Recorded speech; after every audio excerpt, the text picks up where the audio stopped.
Meu nome é Luiz Henrique e estou apresentando o podcast O Melhor Conselho, que tem como objetivo gerar conteúdo e conhecimento para as pequenas, médias, grandes empresas, seus conselhos, conselheiros e administradores. E no final do podcast, a pessoa entrevistada sempre deixará de presente o melhor conselho que foi ou é importante na vida dela. Então aproveite e assista até o final.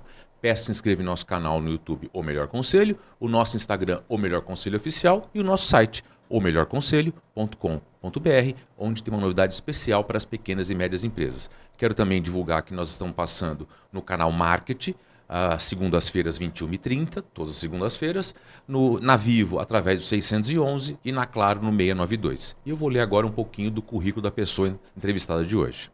Ele é formado em gestão financeira, em MBA executivo internacional pela FIA USP e Vanderbilt University, nos Estados Unidos. Participou do Programa de Desenvolvimento de Conselheiros da Fundação Dom Cabral e é profissional certificado pelo ICSS e Ambima.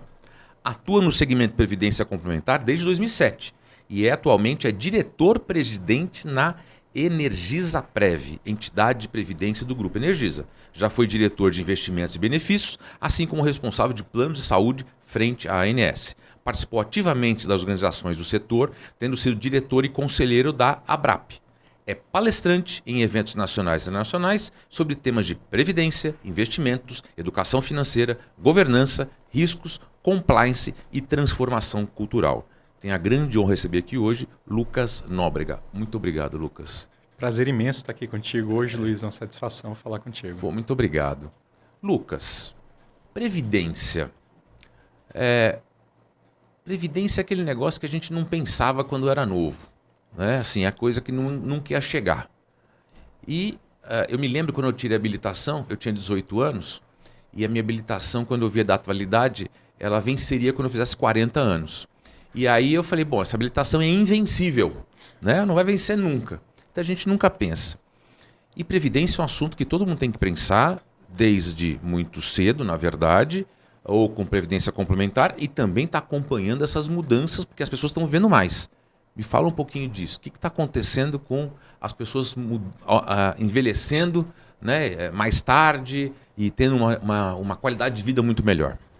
Hoje, Luiz, o efeito da longevidade aqui no Brasil, né, quando a gente pensa em termos de longevidade, a gente está falando que o brasileiro ele tem uma expectativa de vida pelo IBGE ali na base de 76 anos. Mas esse é o brasileiro médio, né? Então, esse é aquele brasileiro que, desde aquele que não tem condição de ter tratamento de esgoto, não ter tratamento d'água. Quando a gente pega uma pessoa, né, que tem um pouco mais de condição, né, quando a gente está falando aí de um empresário, de um dono de uma pequena empresa, de uma média empresa, essa pessoa ela tem uma expectativa de vida, e aí falando assim das principais capitais, né, do Brasil, em torno de 84 anos. Então é uma expectativa em torno de 8 anos a mais do que a média, né, da população brasileira. Quando a gente vai falar aí, né, de uma expectativa de 84 anos, é hoje, tá? Aqui em 2024. Quando a gente for falar disso lá na frente, essa expectativa pode facilmente atingir os 100 anos. Então, a gente tem que se preparar para viver mais, né? Isso é qualquer pessoa que esteja aqui ouvindo o podcast tem que falar, minha bateria vai durar muito mais do que eu estava imaginando antes. E aí você tem os recursos, né? Você tem uma questão de você depender do INSS apenas e de como é que está a situação do INSS hoje em dia, que está cada vez mais complicada, né? E, na verdade, eu vi alguns estudos de alguns cientistas que quem tem, acho que abaixo de 40 anos hoje, a expectativa é que viva até os 120 anos. Isso aí. Né, com a tecnologia, com as coisas. Então, como é que vai ser isso ao longo do tempo se não tiver uma previdência complementar? Perfeito. Como é que está essa previdência complementar no Brasil? Hoje no Brasil a gente está falando que tem 250 entidades fechadas de previdência complementar. Para simplificar um pouco, os fundos de pensão. Né? Então a gente tem falando 250 fundos de pensão que operam no Brasil e oferecem os planos que a gente vai chamar de planos fechados, tá? De previdência complementar. Mas também tem as entidades abertas, tá? Que são os bancos e as seguradoras, que oferecem aí o tal do PGBL e do VGBL. O PGBL é que de fato é previdência complementar. O VGBL ele funciona mais como um seguro.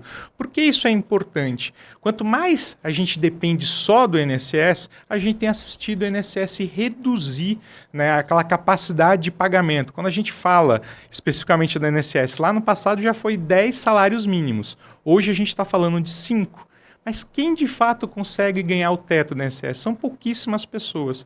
Então, você fala de uma pessoa que ganha aí um pouco mais que o teto do INSS, ou ainda próximo do teto do INSS, ele não vai ter uma complementação suficiente lá na frente, sabedor que vai viver muito, né? E o INSS talvez seja insuficiente para pagar as contas, as despesas de casa. Então, é muito importante ter previdência complementar, seja oferecida, né, por uma entidade fechada de previdência complementar ou por uma entidade aberta, em que a pessoa tem que querer ir lá e se inscrever no plano para ter essa previdência aberta, assim como na fechada. Tá? E me diz uma coisa, na Previdência INSS, vamos chamar, ela está enfrentando vários desafios. Tem como solucionar ou vai ser um problema mesmo de inversão da pirâmide? É exatamente isso. A gente está falando que o Brasil é um dos países que mais envelhece, ou que envelhece mais rapidamente, principalmente agora com bônus, o fim do bônus demográfico. Né? Então, só relembrando, o bônus demográfico foi aquele momento que a gente tem a maior parte da população na PEA, que é a população economicamente ativa, e o que a gente está assistindo é que a gente está saindo do bônus demográfico, ou seja, o país está em transição para ter uma população majoritariamente 50 a mais. E o que isso gera de pressão? Gera pressões nas contas do INSS. Né? Então, o que a gente tem que fazer? É realmente ficar precavido de que talvez lá na frente a gente vai enfrentar uma nova reforma. Reformas, Luiz, a gente tem dois tipos de reforma. A que aconteceu agora no final aí do governo Temer foi uma reforma paramétrica. Ela não mexeu no sistema, na forma como o INSS ele é configurado. Ele mexeu no quê? Nos parâmetros para a concessão do benefício. O que a gente entende é que com essa pressão que está havendo, né, do envelhecimento da população aqui no Brasil, a gente vai precisar fazer uma reforma mais forte no nosso modelo previdenciário, eventualmente para seguir para um modelo como o chileno ou como o londrino, né, o da Inglaterra, que você tem ali uma colocação de um benefício para toda a população um pouco menor em relação à média salarial da população, em que você obriga, né, todo mundo a ter previdência complementar, a ter um saldo de capitalização. Então você tem um benefício pequeno, né, um benefício mínimo que é custeado pela Previdência Social e um benefício complementar de caráter obrigatório para as empresas fazerem ali uma poupança para os seus funcionários, né? E mesmo para aquela pessoa que ganhe como autônomo um valor, ela vai falar, olha, o meu INSS, vamos pegar aqui só para ter como base um valor, R$ 2.800, R$ 3.000, que seriam ali próximos a 2 salários mínimos, e o restante, ou seja, acima desses R$ 3.000, eu vou ter que realmente fazer uma previdência capitalizada. No Brasil, em algum momento, a gente vai ter que ter essa discussão. Vai ter que fazer esse exemplo, porque, como você falou, algumas entidades têm uma previdência privada dos funcionários, colaboradores. Nem todas têm. Perfeito. Quer dizer, e aí o que acontece? A pessoa pega e, se ela quiser uma previdência complementar, ela vai até um banco para poder fazer a previdência complementar. O que você está falando é que esse tipo de sistema fora do Brasil é um sistema que obriga a pessoa a pensar nesse jeito de ter a previdência complementar e ela é obrigada a ter, independente se ela está através da empresa ou não. Perfeito, é exatamente isso. Quando a gente for pegar o exemplo aqui do Chile, o Chile é um sistema que foi muito criticado, tá? O sistema chileno. O que aconteceu lá no sistema chileno? Eles estabeleceram, de fato, uma renda muito baixa e aí eles tiveram que corrigir agora na recente reforma que foi feita. Então, eles aumentaram um pouco esse pilar social do sistema chileno. Mas lá, qualquer empregado, qualquer funcionário, ele tinha que contribuir tanto para a previdência compulsória, para esse pilar básico, quanto para uma previdência também compulsória de caráter de capitalização, em que você tem lá um saldo que ele é seu e você vai fruir, né, a tua aposentadoria a partir desse saldo. E deu certo isso lá no Chile? O Chile teve que reformar, porque esse pilar social estava muito pequeno, né, e ele fez uma reforma recente para ampliar em termos da cobertura, como se fosse, vamos falar em termos de salários mínimos, né? As pessoas ali estavam recebendo abaixo de um salário mínimo. E aí o Chile corrigiu isso para jogar ali para 1,5, 2 salários mínimos, e o pilar complementar ele continua sendo obrigatório. Com isso, você cria ali, você tira põe de fato o caráter social nesse pilar inicial, tá? Que é o pilar, é o pilar de fato social. Ele tem esse caráter de dar um benefício, né, universal para a população, e lá no Chile eles tiveram que fazer essa reforma. Trazendo para a Inglaterra, o que a Inglaterra fez? Fez um sistema semelhante. Lá, só para você ter ideia, o teto INSS está em torno ali de 2.000 libras, tá? Do INSS lá deles, né?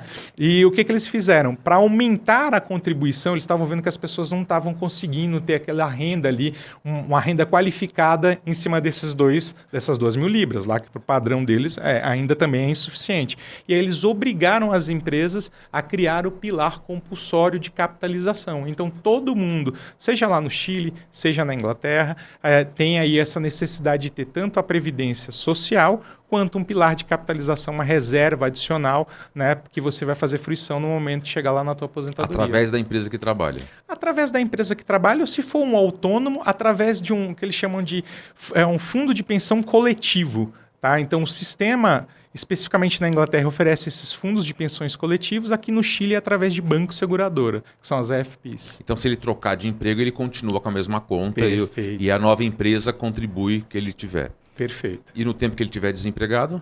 No tempo que estiver desempregado, ele pode fazer solicitar uma renda, como se fosse seguro-desemprego, a partir dessa reserva que ele tem lá, mas não é o grande objetivo, porque de fato ele tem que usar aquele recurso a partir de uma certa idade. Então, a partir dela dos 60, salvo engano, no Chile hoje está 65 e na Inglaterra está 67, tá? Para homens e mulheres.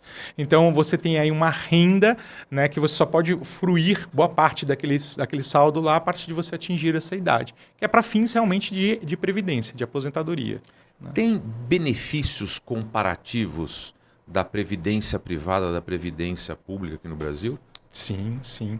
O que é importante é você, né, quem está nos ouvindo aqui, se puder, faça sim o INSS. Tá? Lucas, você está falando alguma besteira? Não estou. Por quê? Você tem que ter ali dentro do INSS, você tem condição de ter ali dentro do INSS, uma renda, né, que é assegurada pelo governo, ele vai te dar ali uma composição bacana, né? Se você contribuir ali em torno do mínimo, em torno ali dos 7 mil, que é o teto máximo, você vai ter uma renda qualificada, vitalícia, e que é super importante.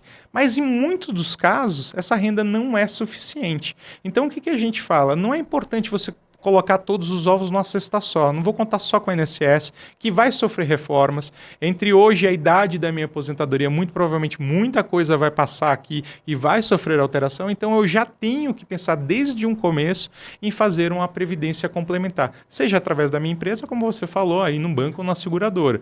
O importante é me precaver. Por quê? Hoje a gente está falando do benefício da medicina e trazer uma expectativa de vida cada vez maior. Lá no passado, a expectativa de vida no Brasil já foi ali abaixo dos 70 anos, hoje a gente está falando de 76, lá na frente pode ser muito maior. Né? Então, isso é super importante. As baterias, na média aqui da população brasileira, estão sendo alongadas. E por isso eu não posso contar só com a INSS. Então, a recomendação é, tenha sim o INSS, mas olhe para uma previdência complementar à medida que isso vai te trazer segurança. Porque o que a gente mais quer é ter qualidade de vida, né, quando chegar lá na terceira idade. Você falou de reforma, né? Reforma da Previdência, as pessoas têm que saber que não é se haverá uma outra reforma, é quando.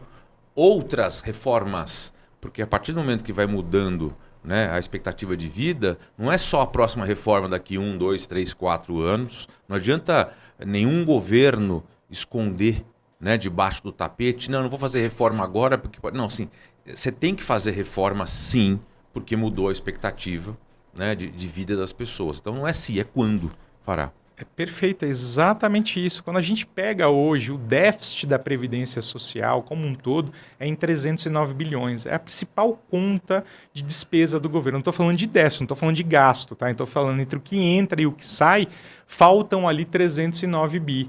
Então, tem uma necessidade, o governo, a principal conta hoje que gera esse déficit que vem sendo discutido aí recorrentemente pelo governo federal, é a Previdência Social. Ela tem um caráter fundamental, né, de transferência de renda, de equilíbrio, né, intergeracional, você está trazendo ali uma qualidade de vida para uma pessoa que esteja mais necessitada, isso é fundamental. Agora a questão é ter esse equilíbrio, porque a gente está vendo que exatamente a expectativa de vida aumentando cada vez mais, né, pessoas aí que estão vivendo no Brasil, a gente tem alguns centenários e alguns super centenários, né, e o que isso traz? Traz uma pressão no INSS. Né, tem uma pressão aí corrente e é como você falou, a questão é quando vamos ter a próxima reforma. Se não é um problema, a gente vai ter uma reforma, a questão é quando. Queria que você falasse um pouquinho da sua empresa, da Energisaprev. Me conta um pouquinho o que vocês estão fazendo, qual é o mercado, como é que vocês estão atraindo as pessoas? Como é que você está fazendo isso? Excelente. A Energisaprev, ela é uma empresa de previdência complementar fechada. Então, a gente só atua para o Grupo Energisa aqui no Brasil. Tá? Então, é um fundo de pensão que atua exclusivamente para o Grupo Energisa. Hoje, a gente está falando ali de um patrimônio na ordem de 2 bilhões de reais que a gente tem sob gestão para 16 mil famílias que dependem da Energisaprev. Hoje, eu já tenho 4 mil aposentados. A gente faz o pagamento de 4 mil aposentadorias por mês. Né? Isso é super relevante. A gente tem uma folha aí muito grande, né, quando a gente fala em folha anual, na casa de centenas de milhões de reais que são pagos de benefício dentro da Energisaprev, né, e a gente está falando de uma população que está espalhada por todo o Brasil. O Grupo Energisa, né, é uma distribuidora de eletricidade, está espalhado por todo o Brasil, do norte, nordeste, centro-oeste e sudeste, está presente nas 5 regiões, né, e a gente tem clientes em todas essas regiões. Então, o que acontece?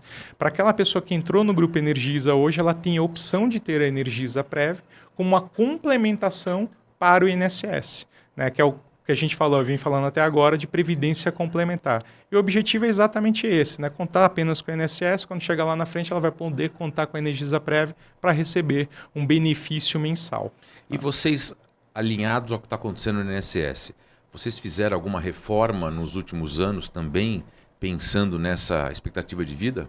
Sim, o principal fator é o nível de contribuição. Isso é super importante. A gente fala que para você ter uma reposição adequada do salário, você tem que ter aí uma contribuição na ordem de 15% a 18%. Tem vários dados estatísticos, né, de consultorias atuariais que trazem esse fator aí dos 15% a 18% de contribuição. Então, quando a gente fez isso lá dentro da Energisaprev, o que foi feito no plano, que é o plano que hoje está aberto para toda a nossa população se inscrever, né, para a população dos colaboradores da Energisa? Ele é um plano que a pessoa contribui até 7%, né? E a Energisa vai lá e coloca outros 7%, fazendo 14%. E a gente sempre incentiva os participantes ali a colocarem um pouco mais.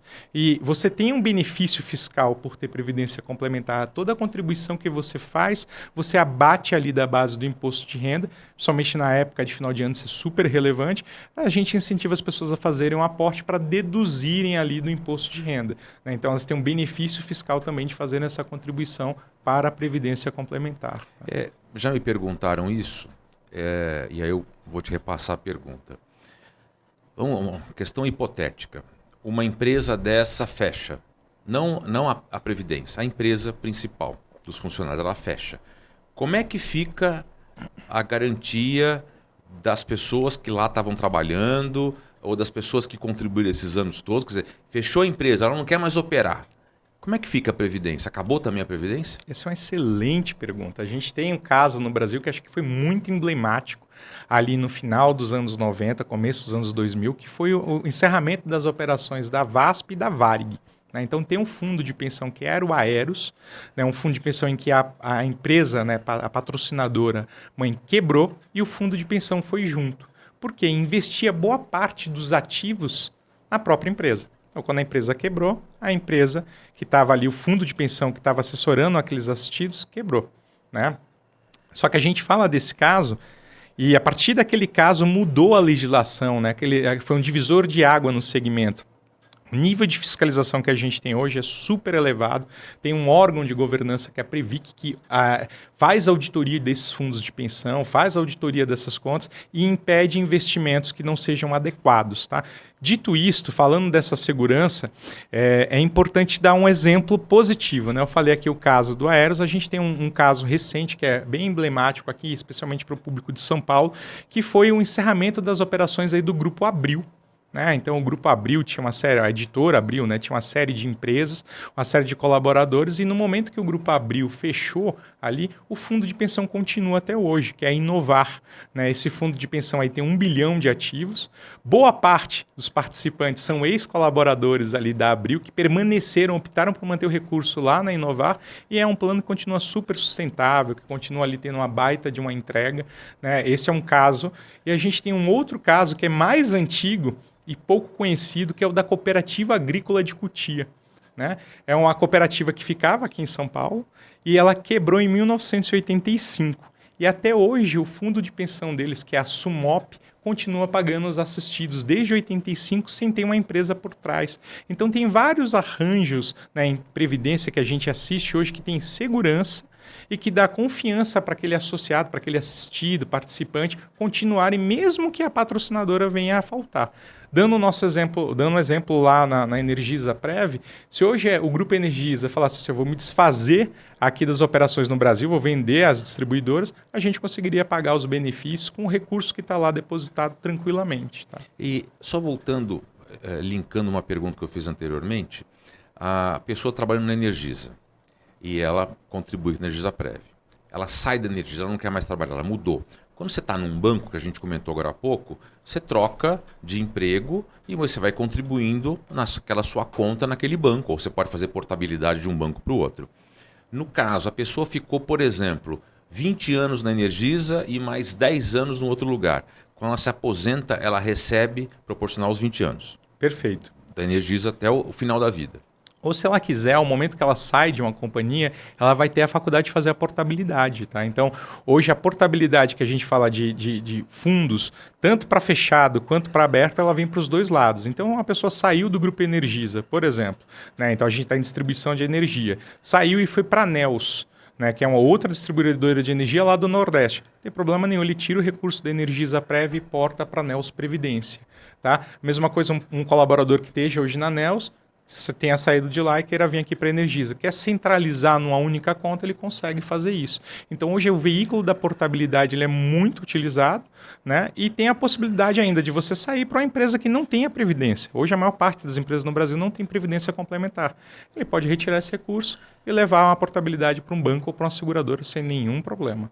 E existem produtos específicos para um tipo de profissional, um autônomo, um profissional de uma outra área tal, ou é tudo igual e você paga pelo aquilo que você quer receber? Mas tem produtos diferentes? Tem produtos diferentes, mas são bem difíceis de serem encontrados. Tá? Por que eu estou falando isso? Porque aqueles produtos que dão renda vitalícia é um produto que tem caído em desuso no mercado de seguradoras. Tá? E em fundos de pensão como o da Energisa Prev, a maior parte desses planos de renda vitalícia eles foram fechados. E por quê? Porque a gente tem visto a mesma questão, né, do aumento da longevidade. Então fica muito difícil fazer uma previsão. Olha, Luiz, eu estou prevendo aqui 84 anos que sua bateria vai durar. Tá? Então eu vou te pagar aqui um benefício de R$10.000. Eu precisaria ter mais ou menos ali na conta uns 2.780.000. Tá? Para te pagar esse benefício. E aí, vou recorrigir esse benefício para agora, em vez de 24 anos, a partir dos 60, falei que tua bateria durar até os 84, eu vejo lá que você vai durar uma bateria de 26 anos. Essa diferença com o compromisso que eu tive com você, ela fica para o fundo de pensão, para a patrocinadora, para os próprios participantes. E numa seguradora, isso vai ser coberto lá pelos fundos de variação da seguradora. Então, esse tipo de produto, que é o que a gente chama de renda vitalícia, ele caiu em desuso. Hoje, o que a gente tem é um produto que é de contribuição definida. Então, todo o PGBL, a maior parte, não vai oferecer renda vitalícia e a maior parte dos fundos de pensão que hoje estão abertos oferecem os planos que a gente chama de contribuição definida, que você tem um saldo que vai sendo acumulado ao longo dos anos, uma reserva que é capitalizada, e no momento que você sai da empresa, você pode fazer uma fruição dessa reserva da forma que você entender melhor. Tá? Então, vamos pensar que você juntou esses mesmos 2.780.000 que eu dei ali no exemplo, né? Você vai pegar os R$10.000 ali todos os meses de benefício. E as oscilações da rentabilidade que tiverem ali no período, elas também vão entrar na sua conta. A diferença é que esse saldo ele pode acabar se você consumir ele muito rápido. Tá, então... Como é que você está vendo o crescimento da previdência privada no Brasil nos próximos anos? Dá para prever ou vão ficar correndo atrás do rabo só fazendo reforma? Excelente. A gente tem que crescer.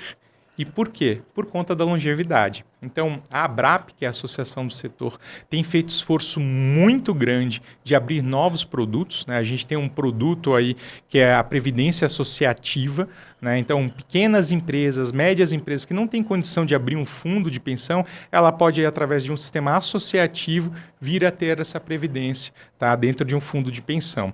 E as médias e grandes empresas que não têm devem percorrer um caminho semelhante, seja através de uma previdência associativa, seja criando um fundo e um plano multipatrocinado ou aderindo a um PGBL. Independente se for previdência aberta ou previdência fechada, vai haver um aumento da procura por previdência por esse assunto, porque as pessoas estão vivendo mais e elas querem não só viver mais, mas ter mais qualidade de vida ali na terceira idade, né? Então, essas são as principais tendências que você vê nos próximos anos. Sem sombra de dúvidas. Me diga uma coisa, quando a gente vai fazer uma previdência privada, às vezes você tem um certo conhecimento de finanças, financeiro e tal. Mas você não acha e como faria para você ter uma educação financeira para a pessoa? Porque às vezes a pessoa acha que é muito simplista, né? Você tem aquela tabelinha, você quer receber tanto, você contribui com tanto, mas assim, às vezes você tem que falar, olha, peraí, você consegue pagar isso? Porque você entrar com isso, depois reduzir e querer que mantenha, ou depois aumentar, quer dizer, como é que a gente trabalha educação financeira para a pessoa saber que ela está fazendo o melhor negócio para ela? Excelente. Hoje, os bancos e as previdências privadas, né, os fundos de pensão, eles têm aí uma obrigação, tanto banco quanto seguradora, tá, Luiz, de instituírem programas de educação financeira.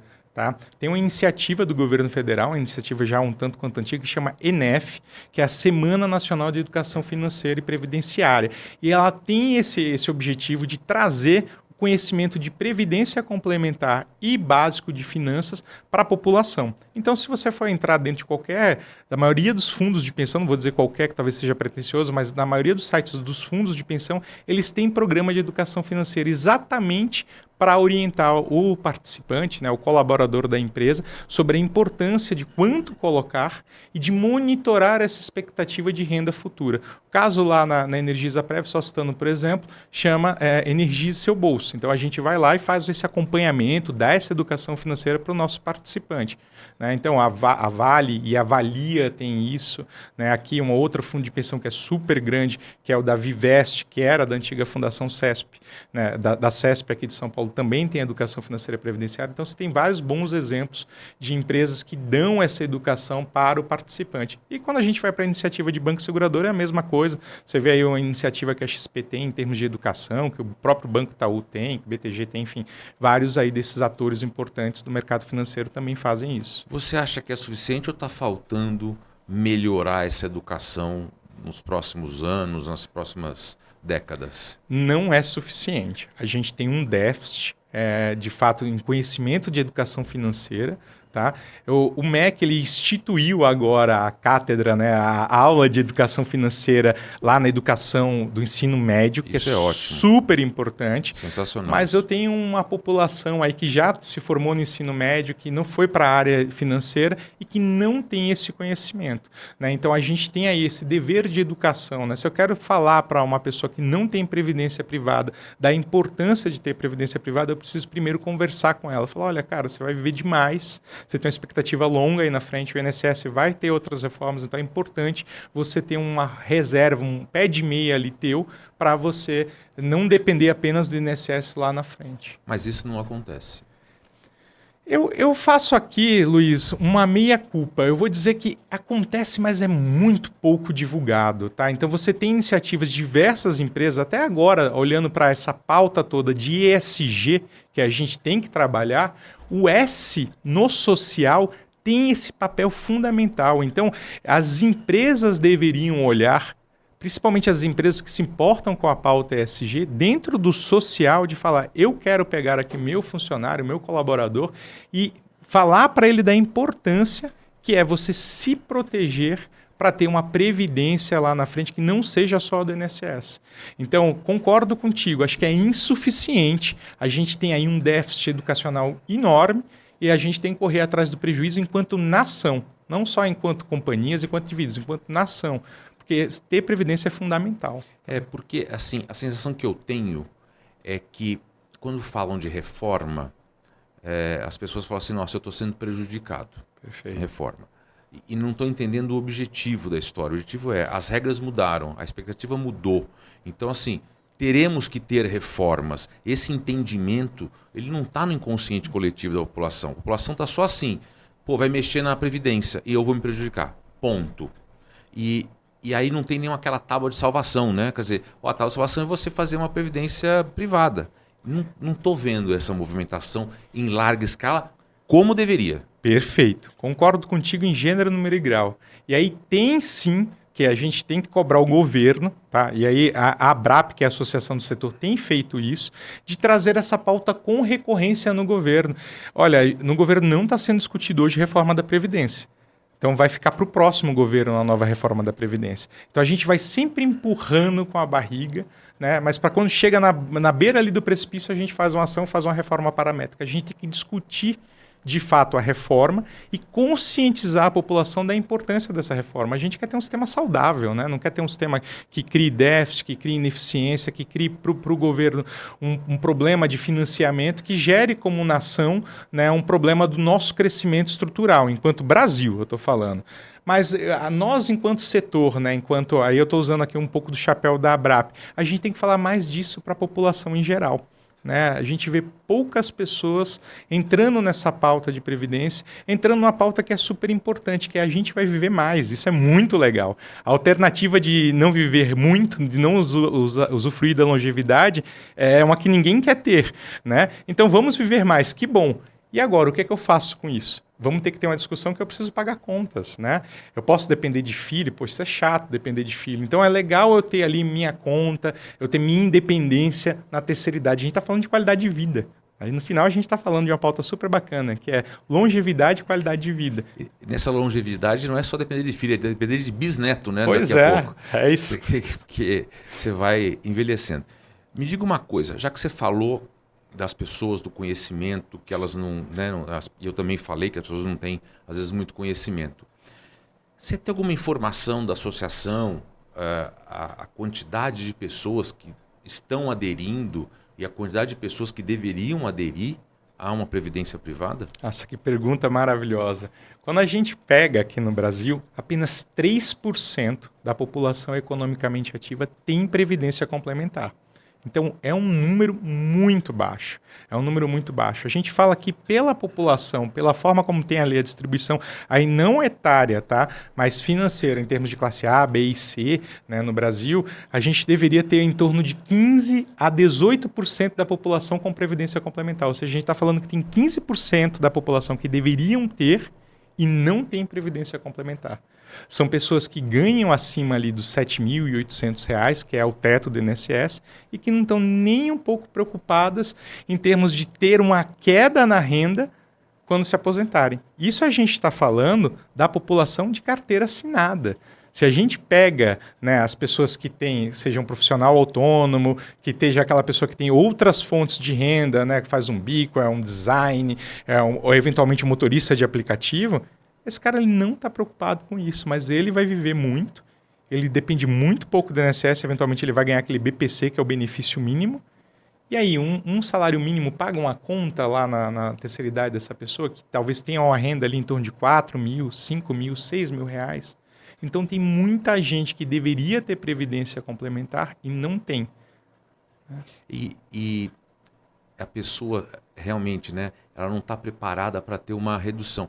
Mesmo com a complementar, em muitos casos, a pessoa vai ter uma redução da sua receita, né? Existe alguma diferença nesses números que você falou em relação às regiões do Brasil?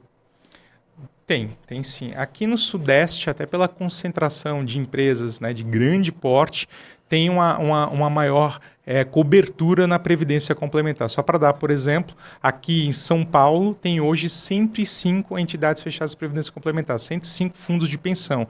Quando eu pego no Nordeste inteiro, eu tenho apenas 36 entidades como essa. Quando eu vou para o Sul também, eu tenho poucas entidades, salvo engano, estava ali na casa dos 36, 40 entidades. Tá? Então são poucas entidades estão concentradas aqui no Sudeste e no Sul.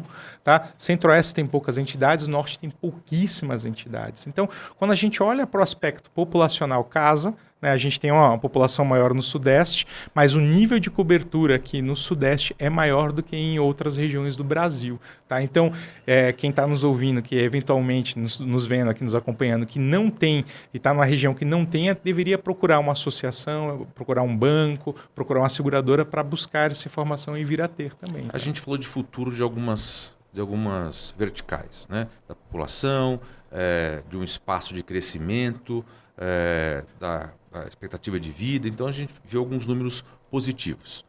Mas quais são os obstáculos que a previdência privada tende a enfrentar nos próximos anos? Eu acho que a gente tem uma oportunidade que também é um baita obstáculo, que é a longevidade. Os planos mais antigos, aqueles que eu citei de benefício vitalício, são planos que eles vão enfrentar mais dificuldades de pagamento. Não necessariamente são planos que vão ter aí um problema de insolvência, não é isso, né? Mas são planos que vão precisar passar ali por alguns ajustes. Tá? Tiveram aí na indústria, no setor, muita gente fala, poxa, o déficit que está acontecendo no fundo de pensão X, né? E a mídia vai lá e coloca isso como um rombo, né? E você vê que estão tendo correções nesse sentido. Então, isso é um desafio. Longevidade nos planos BDs, né, traz esse desafio da questão da solvência. Mas, independente disso, ela é uma baita oportunidade. É de você chegar na população e falar, você vai viver mais. Você tem que se preparar para isso. Desculpa. Você consegue cortar aí, né? Consigo. Ei. Ele terminou de falar. Terminou de falar, né? Se preparar para isso. Então Tá. a gente vai para a sua pergunta direta. Vou para a pergunta, né? Uhum. Legal.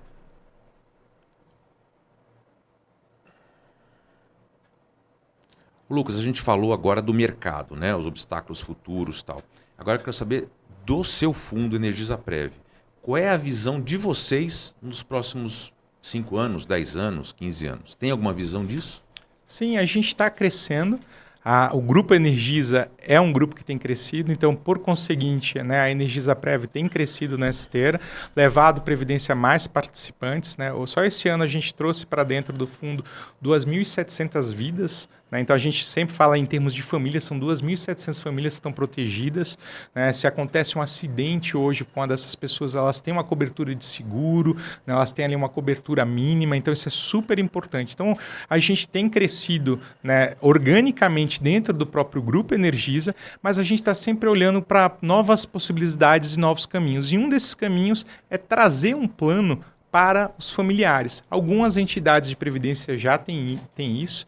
Né? Eu tive a oportunidade de trabalhar em outras entidades antes de vir aqui para o Grupo Energisa, e lá a gente tinha esse plano, né, que é um plano família, e é algo que a gente está estudando para colocar lá também dentro da Energisaprev, né? Que é para oferecer não só para aquele funcionário, mas também para a família daquele funcionário, de forma que ele possa colocar para um filho que recém-nascido, né, para uma criança, para um irmão que não tem previdência, não tem condição de estar eventualmente num grupo econômico que tenha previdência complementar, e ele vai poder dar isso de presente, né, seja para os próprios filhos ou para um irmão, para um parente até aí 4º grau. Vamos pensar pegando esse gancho. Tem um filho que está trabalhando numa outra empresa, é autônomo. Então a ideia é que o filho contribua através do dinheiro do pai numa conta para ele filho. Não, conta para ele filho. O nome dele. Conta separada, contribuindo a partir seja o próprio pai para um filho que seja menor de idade, fazendo para o filho, ou o próprio filho fazendo um aporte direto no fundo de previdência. Tá? Então, quer dizer, nesse caso, você estaria substituindo o banco. Sim. Substituindo o banco, porque assim, em vez do filho fazer num banco, vai fazer com vocês e tornar o de vocês mais forte ainda. É exatamente isso. É exatamente isso. A gente está crescendo com o objetivo de tirar essa questão do fundo de pensão ser uma coisa muito isolada para poucos. E como segmento, a gente tem falado que previdência tem que ser para todos. Né? Então, a gente está levando isso enquanto associação, enquanto entidades individualmente, fazendo esse movimento de abertura para tornar o setor mais conhecido, né, na população brasileira e de fácil acesso. Que você não precisa estar numa dessas poucas empresas que tem previdência complementar, mas eventualmente ter acesso através de um colega, de um parente, de uma pessoa próxima que esteja lá dentro dessa previdência e possa te indicar para ter também acesso a essa previdência. Vocês estão investindo num assunto mais recorrente que esse não tem. Vocês estão investindo em inteligência artificial dentro da Energisaprev para algum motivo específico? Sim, sim. A gente tem olhado toda uma ciência de dados, né? Tem muita base de informação. Imagina, são 16 mil participantes, cada um com sua característica, e a gente está personalizando hoje comunicação com a AI, né? Fazendo todo o desenho da jornada do participante dentro da Energisaprev e aplicando a AI nessa jornada do participante. Isso é super interessante, tem muita aplicação para dentro de Previdência, não só para comunicação, para melhoria de base de dados, né? Para trazer uma informação mais assertiva, como também para dialogar com o participante através de chatbot, né, de chats responsivos que tragam a informação que o participante está pedindo em app e também na área logada do site. Então você não está customizando a previdência para ele, você está entendendo o comportamento dele primeiro. Mas o segundo passo é customizar. Então, enquanto setor, e lá dentro especificamente da Energisaprev, esse é o próximo passo. É eu conseguir te dar uma previdência que seja mais a tua cara. Né? Eu vou pensar num produto para o Luiz. Então, com essas regras que eu tenho aqui, com a qualificação que eu tenho do Luiz, eu consigo oferecer para ele um plano falando assim, olha, Luiz, aqui é melhor para ti contribuir com tanto, porque eu já te conheço, né? Você pode entrar com esse valor aqui. Se você não for um funcionário da Energisaprev, da Energisa, eu consigo chegar para ti e falar, olha, isso aqui é a melhor formulação que eu consigo fazer, e lá no momento da tua aposentadoria, te conhecendo, na hora que você for fazer a fruição do benefício, é melhor você tirar desta ou desta forma. Então, essa personalização, a gente está investindo cada vez mais nela, e utilizar a inteligência artificial para te conhecer e te fazer a melhor oferta no momento que você sair da empresa ou for virar assistido. Eu vou trazer um exemplo simples. É como se fosse dois funcionários da mesma função, que recebem o mesmo salário, mas um é casado, o outro é viúvo, um tem 3 filhos, o outro tem 2. É exatamente isso. É as necessidades particulares daquela unidade familiar. Então, se um tem mais filhos, o valor seria esse, um que tem menos filhos é esse, um que é casado é esse, um que é viúvo é esse. E mesmo uma possibilidade de um quer deixar herança e outro não quer deixar herança, que esse é um fator que a gente pouco falou, mas eventualmente nesses planos, a maior parte você pode deixar aquilo que não foi usufruído como herança. E tem gente que fala, não quero deixar nada como herança, eu quero consumir todo o dinheiro que eu poupei lá. Então vai da necessidade de cada um. Isso é super importante. É interessante essa customização que vocês estão pensando em fazer e fazendo. Lucas, a gente chega numa hora do programa que eu cobro. Né? Então, cobro e falo, você tem que trazer meu presente. E o melhor presente que eu peço é o melhor conselho que você pode deixar para a gente aqui. Se prepare que você vai viver mais, né? Você vai ter aí a longevidade a teu favor. Né? Então, pense nisso e faça, se possível, uma previdência complementar. Não precisa ser com um fundo de pensão, não precisa ser com banco ou com a seguradora, mas junte dinheiro para a tua aposentadoria. Não dependa apenas do INSS.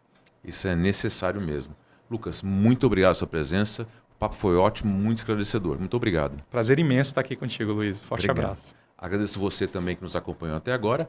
Peço que se inscreva no nosso canal no YouTube, O Melhor Conselho, no nosso site, omelhorconselho.com.br, e o nosso Instagram, O Melhor Conselho Oficial. Muito obrigado e até o próximo episódio.